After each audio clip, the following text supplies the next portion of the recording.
Hi, it's Sarah from Sarah's Cozy Kitchen. Today we are making a Minnesota classic recipe that it's supposed to snow tomorrow, so now I'm into casserole season, plus on top of Christmas, so it's a little wild around here. But we are going to make tater tot hot dish. And if you've never heard of tater tot hot dish, you must be living under a rock. But I am making a regular tater tot hot dish, but I'm using frozen vegetables instead of the canned vegetables because my husband doesn't like soggy green beans or soggy sweet corn. So this is the easiest recipe for a dinner, and most kids, everybody loves this recipe. So I have a pound of hamburger cooking in the back, so 1 pound, and then I'm going to add some minced onion to that. And you'll have to ignore the puppy dogs in the background. They're waiting to go for a walk, so they're just going to sit here and wait for me until we're done. So I'm going to get this in the oven, and then we're going to go for a walk. It gets dark here at 5 o'clock now, so we have like 20 minutes to go for a walk. Okay, so the things you need. You need tater tots. I'm using the Aldi ones. Otherwise, you can use the Ore-Ida from Walmart. I'm using Campbell's cream of celery. I am using frozen sweet corn and frozen cut green beans. If you don't like one or the other, you can omit it, but you need one of the vegetables. And your kids will love you if you're making it for kids. Oh, and you need a half a cup of milk. So I'm going to go get that because that's what I forgot this time. So the hamburger is just about done. I'm going to grab the milk.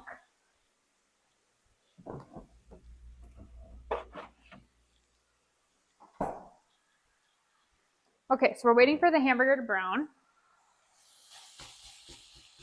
Just about there.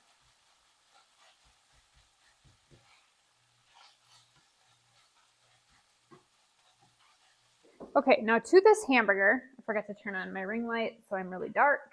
I'm gonna turn that on. Oh, look at that! I lit up like a Christmas tree.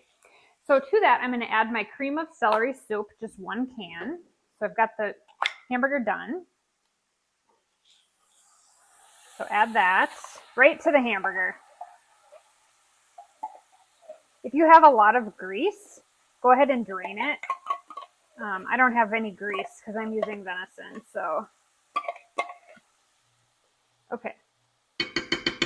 We'll do that. And then take the can that you were using and add a half a cup of milk. So it's a half a can of milk. So you don't even have to dirty another container. Dump that in. Okay. Mix that up. Right on the stove.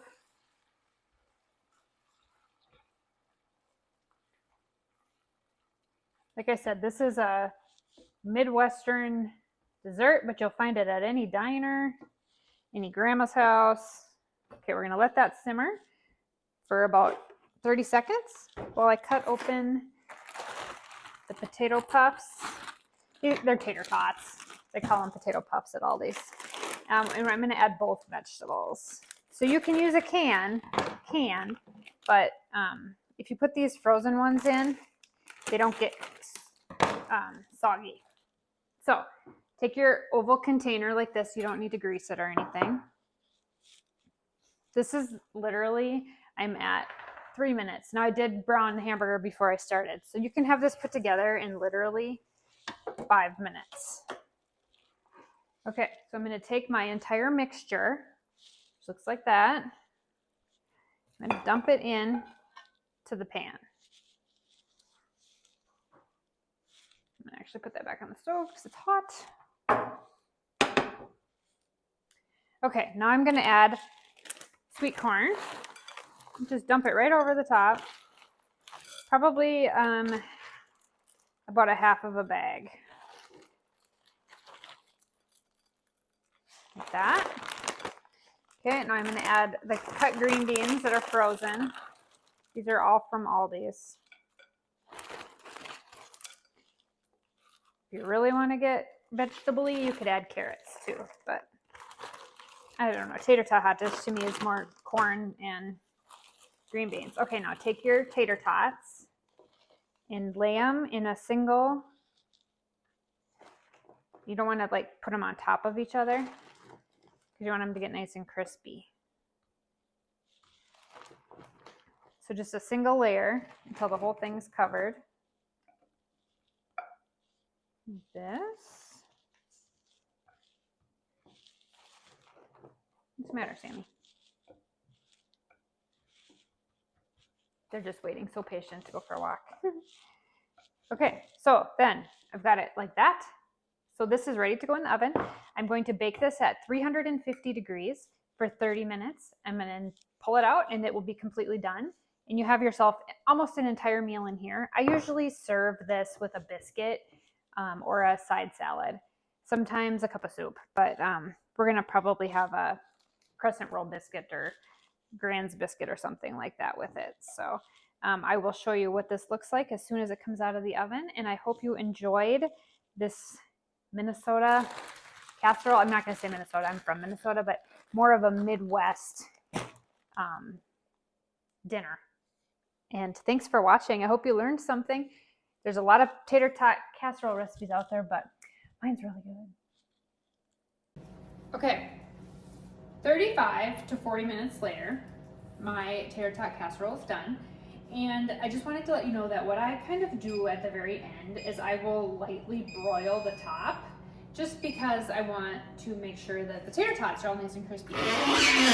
So excuse my squeaky door, for some reason it's squeaking. This thing opens about 100 times a day, so.